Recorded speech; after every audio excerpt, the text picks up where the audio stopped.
Joining us now on ICANN Media here in Banff is Dr. Peter Strahlendorf, and your session today was on measuring safety culture. First off, tell me your definition of safety culture. Well, safety culture refers to the attitudes, values, and beliefs of all the people in the organization that tend them towards good, safe behaviors. So it's not the organization's values and beliefs, it's the individual people's values, beliefs, attitudes that lead to the behaviors that are desired to bring down risk. But see, I would think many companies would think that they're the ones that are dictating the safety culture.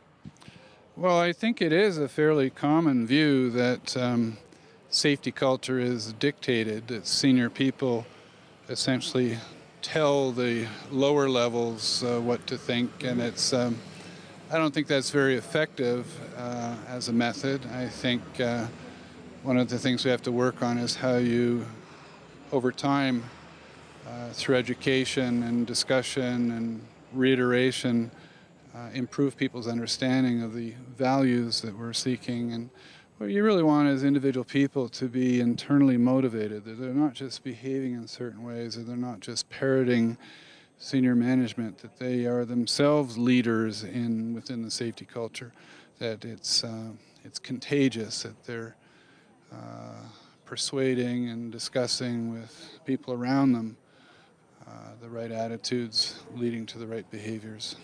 Is it a difficult thing to get people to take onus of their own safety culture?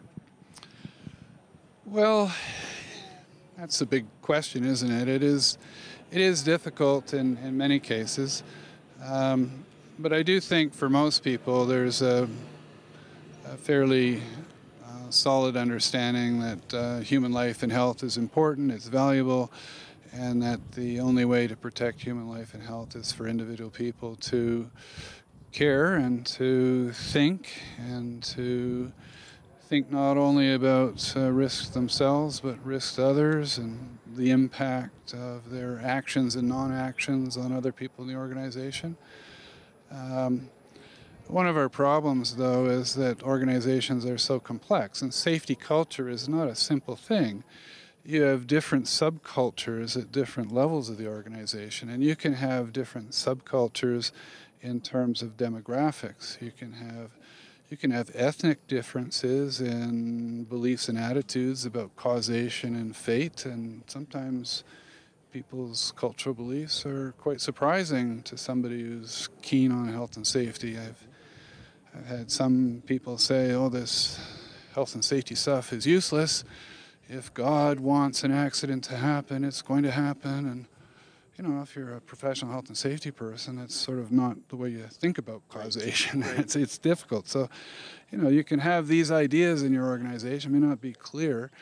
There's differences between older workers and younger workers, you know, between the pre-boomers, the boomers, and Generation X, Y, and Generation Wi-Fi, and there's different attitudes about personal responsibility and trust and communication and so forth. Those are subcultures within the organizational culture. And so it certainly isn't easy being a safety official or officer for a company these days. No, I think in the old days, back in the 80s and maybe 70s, the health and safety professional was like a safety cop, like Mr. Safety. The person was hired to ensure compliance, ensure due diligence, and keep the company out of trouble. And Mr. Safety, the safety professional, runs around and tells people what to do and checks up on them. And the supervisor doesn't really have to be too engaged in safety because Mr. Safety is going to come and, you know, take care of you, the fact that you might not be wearing your PPE or you're taking a shortcut. Today, I think the health and safety professional needs a whole broader range of skills in a lot of different disciplines, and is really a leader and a manager in some non-traditional ways. You mentioned here, looking at the synopsis, internal responsibility system. Perhaps you can tell us a little bit about that. Yeah, the IRS doesn't mean the Internal Revenue Service, and so when we talk about auditing the IRS, some Americans get chills when we... Fair enough. But whether a particular province has that phrase in their health and safety legislation, and this concept of the internal responsibility system underlies health and safety legislation across Canada. The idea is that it isn't just the employer, it's not just the corporate entity. Health and safety has to be done by individuals at all levels. Everybody's got duties, everybody's got rights, and they got to work together in a system. And so you can take a legalistic view of that, but you can also see that this is a philosophy that's central to safety culture. And so this is how you go about measuring it then? Yeah, there's many different models of safety culture. There's many different ways of measuring the evolution of safety culture, different stages. My own preference is to use this IRS as a framework for evaluating safety culture. So the kind of IRS audit that I've been talking about is where you survey, interview each level and various demographic groups about their attitudes, their values, their sense of engagement, communication, trust, leadership. These are all soft things. You're not doing an IRS. You're not doing a management system audit or compliance audit. You're asking about people's perceptions, not only what they think, but also what they think of other people. Because if people self-declare, oh, I think safety is important, you're a supervisor, you're saying that, well, what do your people, what do your frontline workers perceive your attitudes and values to be? So that's part of the sort of IRS audit as a measurement of safety culture, is what people say about themselves and what other people say about them in terms of their engagement and ownership and so forth. How can you tell the difference between a good safety culture and a lucky safety culture? Well, it is true. An organization can go for a fair stretch of time with no accidents, and still, from a health and safety practices point of view, or a health and safety management point of view, or an IRS point of view, they could be a terrible organization. That is true.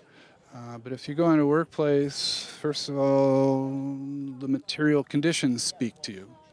So you can tell if there's good housekeeping, good maintenance, there's care, there's ownership of the physical premises.